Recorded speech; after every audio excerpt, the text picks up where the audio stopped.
안녕하세요, 소니캐스트 이신열입니다. 오늘은 하이파이 스피커 2의 두 번째 시간으로 선형위상 필터의 중요성에 대해서 알아보도록 하겠습니다. 저번 시간에 했던 걸 잠시 복습을 해보겠습니다. 왼쪽에 있는 스피커의 경우 유니칸 시간 정렬 일치가 이렇게 되어 있는 스피커를 말하는 건데요. 유니칸 시간 정렬 일치가 되어 있다는 말은 트위스터에서 그 다음에 미드레인지에서 우퍼에서 나의 귀까지에 도달하는 시간이 일치되어 있는 경우를 이야기하는 것입니다. 당연히 이러한 스피커들이 시장에서 절대 다수를 차지해야 되는데요. 놀랍게도 하이파이 잡지의 저자이신 아킨슨에 의하면 시장에 나와 있는 유명 스피커들 중에서 5% 이하만이 이러한 유니칸 시간 정렬이 일치된 스피커를 차지하고 있었습니다. 즉 유니칸 시간 정렬이 되지 않는 스피커들이 90% 이상을 차지하고 있었던 거죠. 위에 스텝 응답이 측정되어 있는 걸 보면요, 이렇게 엉망으로 이렇게 유니칸 시간 정렬이 되지 않음을 알 수가 있는데요. 그러면 왜 이렇게 시간 정렬이 되지 않은 스피커들이 지금까지 사용되게 된 것일까요? 그 이유는 바로 다음과 같습니다. 첫 번째, 많은 녹음 장비들이 예전에는 선형위상 시스템이 아니었습니다. 즉 최소위상 시스템을 가지고 있었던 거죠. 많은 아날로그 타입의 녹음기 같은 경우에는 거의 대부분이 최소위상 시스템으로 구성이 되어 있었습니다. 따라서 음원 자체의 위상이 많이 왜곡되어 있었습니다. 두 번째로는 음향 편집 프로그램, 우리가 DAW라고 그러죠. 음향 편집 프로그램에서 선형위상 EQ를 많이 사용하지 않았습니다. 많은 분들이 최소위상 필터를 이용한 EQ를 사용하는데요. 이 경우도 음원 자체에서 위상 왜곡이 발생되게 됩니다. 그리고 앰프에 내장된 패시브, 액티브 DSP 필터가 선형위상이 아닌 최소위상 시스템으로 구성되어 있을 경우 또한 위상이 많이 왜곡이 됩니다. 네 번째는 청취실의 잔향이 심할 경우에도 또한 위상 왜곡이 크게 발생되게 됩니다. 이러한 여러 가지 이유로 기존에 만들어졌던 대부분의 스피커들이 시간 정렬이 그렇게 필요하지 않았고요. 그래서 주파수 특성만 이렇게 평탄하게 맞추는 이런 스피커들이 시장의 대부분을 차지하고 있었던 것입니다. 하지만 요 근래에 들어와서는 시간이 일치된 하이엔드 스피커들이 많이 등장하고 있는데요. 그 첫 번째 이유는 선형위상 시스템을 사용한 유명한 음원들이 많이 제작되고 있습니다.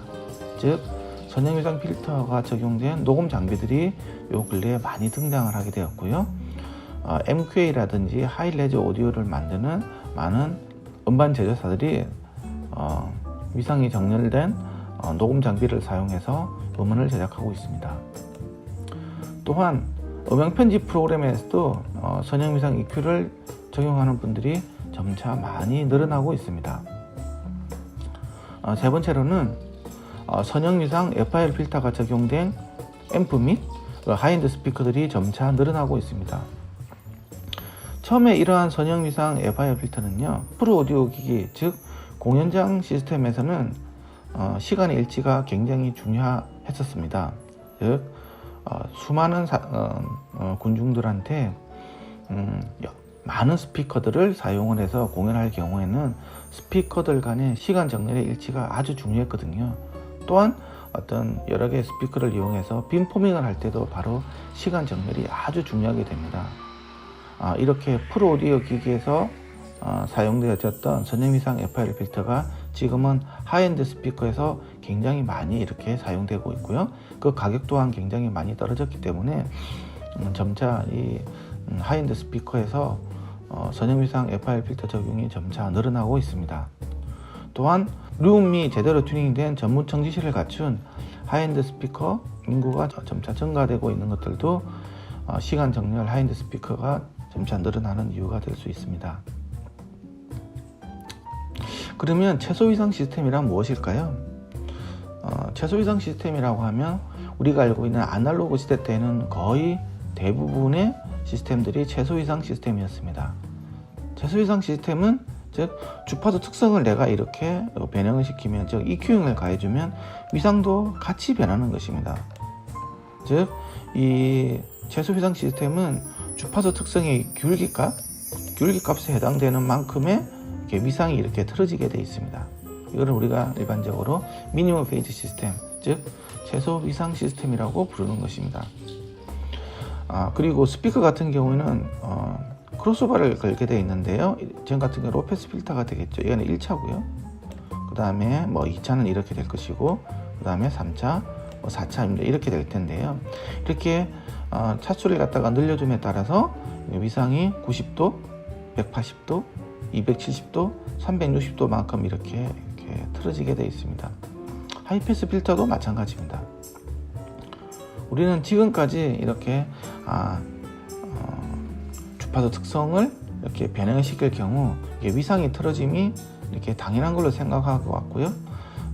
콘덴서나 코일이라든지 이런 것들을 사용을 해서 만들어지는 패시브 크로스오버 같은 경우에는 이러한 특성들을 위상이 틀어짐을 반드시 이용을 해서, 예를 들면 2차 같은 경우에는 위상이 180도가 반드시 틀어지기 때문에 극성을 바꿔줘야 된다고 그렇게 믿고 사용을 해왔었습니다. 액티브 크로스오버 같은 경우에도 마찬가지고요. 디지털 크로스오버 같은 경우에도 미니멈 페이지 시스템 같은 경우에는 연산량이 굉장히 작기 때문에 이러한 아날로그 크로스오버 아니면 아날로그 EQ의 역사적인 전통을 그대로 받아와서 똑같이 구현했던 게 바로 최소 위상 시스템을 가진, 즉 IR 필터 시스템이었습니다.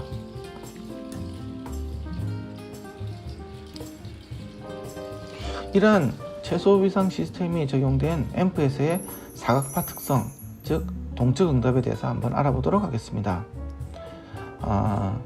지금 이 시스템은 스피커에 들어가 있는 크로스오버 장치인데요.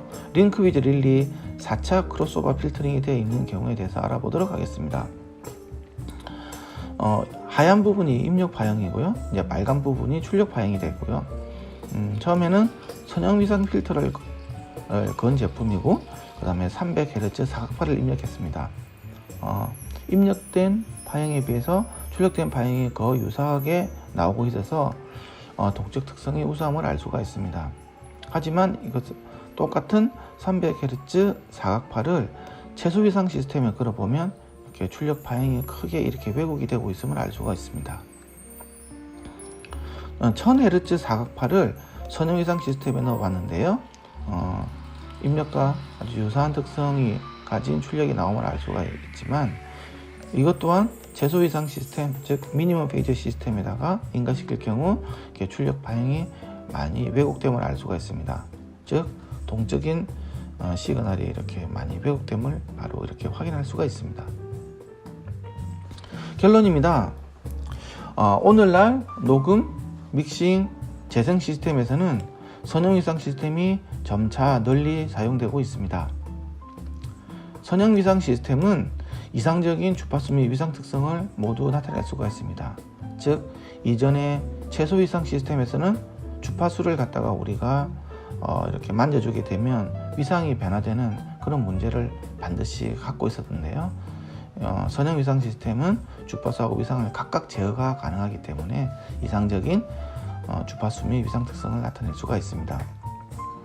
선형 위상 시스템은 초기에는 프로 오디오 장비에서 사용이 되었다가 점차 하이파이 오디오 기기로 확장 중에 있습니다.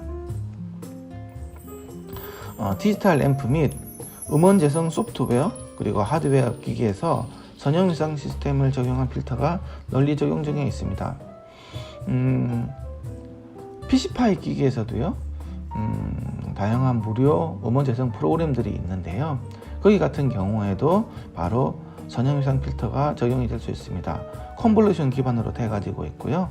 내가 REW라든지 아니면 이런 걸 통해서 측정이 된 임펄스 응답을 리페이즈라는 이렇게 소프트웨어, 무료 소프트웨어를 이용을 해서 선형 위상 필터를 적용시킨 후 임펄스 응답을 추출해서 이 추출된 임펄스 응답을 무료 음원 재생 프로그램에 이렇게 다운로드를 시키면요, 컨볼루션 처리를 통해서 위상이 다시 이렇게 선형위상으로 되어 있는 부분을 적용되고, 이때 소리를 들어보면 제가 저번 시간에 말씀드린 어떤 무대감이라든지 저음의 어떤 질감이 많이 달라짐을 확인할 수가 있습니다. 여러분들도 이러한 그 선형위상 필터가 적용이 된 무료 PCPi 소프트웨어를 통해서 한번 확인해 보시기 바랍니다. 이번 시간에는 선형위상 시스템에 대해서 알아봤는데요. 다음 시간에는 선형위상 시스템 적용 시 고려해야 될 사항인 프리링잉에 대해서 알아보도록 하겠습니다. 좋아요, 구독 부탁드리고 음향을 사랑하는 많은 분들에게 추천 및 공유 부탁드리겠습니다. 감사합니다.